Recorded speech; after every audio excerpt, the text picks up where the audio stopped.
समय कुछ ऐसा हो कि वासुकी की दुम की ओर देवता हो और वासुकी के मुख की ओर दानव हो। इसीलिए मैंने आपको थोड़ा सा कष्ट दिया। नारायण नारायण, आपकी लीला धन्य है प्रभु। देवर्षि, ये केवल मेरी लीला नहीं, आपकी बुद्धि की परीक्षा भी है।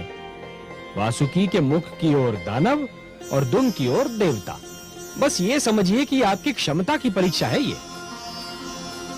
आपको परीक्षा लेने में और मुझे परीक्षा देने में जो आनंद आता है, उसका अनुमान केवल मेरी लक्ष्मी माता को है। क्यों माता?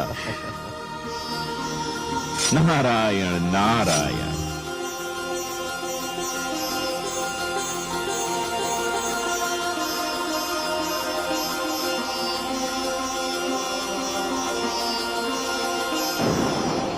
नहीं देवराज, हम दुम का छोर पकड़ेंगे और तुम देवतागण मुख की ओर रहोगे।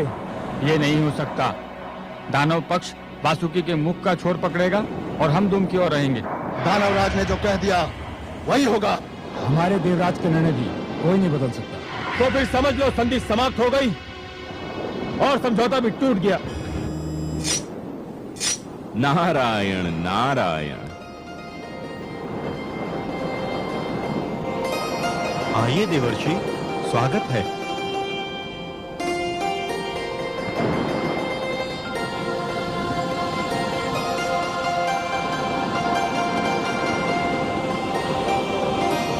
वातावरण का ताप बहुत बढ़ा हुआ दिख रहा है। किस विवाद ने ताप को बढ़ा दिया है?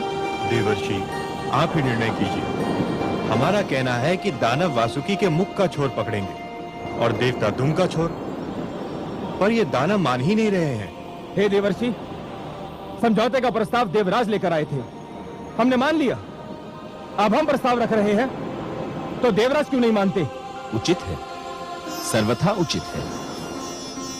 देवराज, दानवराज का तर्क बुद्धिसंगत है। ये आप क्या कह रहे हैं देवर्षि? आप तो दानवों का पक्ष ले रहे हैं। मैं पक्ष नहीं ले रहा हूं देवराज, मैं तो वही कह रहा हूं जो न्याय संगत है। हे देवराज, शरीर में मुख श्रेष्ठ होता है या पांव? 100% मुख। वो ऊपर होता है, ऊंचा होता है, शरीर की पहचान बताता है। तो फिर तो श्रेष्ठ की ओर उसी को ही होना चाहिए जो स्वयं भी श्रेष्ठ हो। क्या कहना चाहते हैं आप देवर्षि?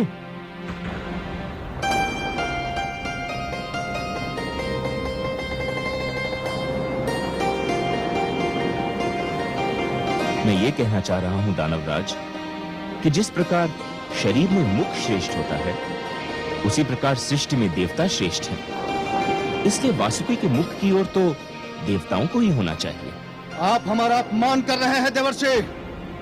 हमने देवताओं को परास्त किया है, युद्ध क्षेत्र में उन्हें सर झुकाने पर विवश कर दिया था। देवता श्रेष्ठ थे, अब नहीं है, और पराजित कभी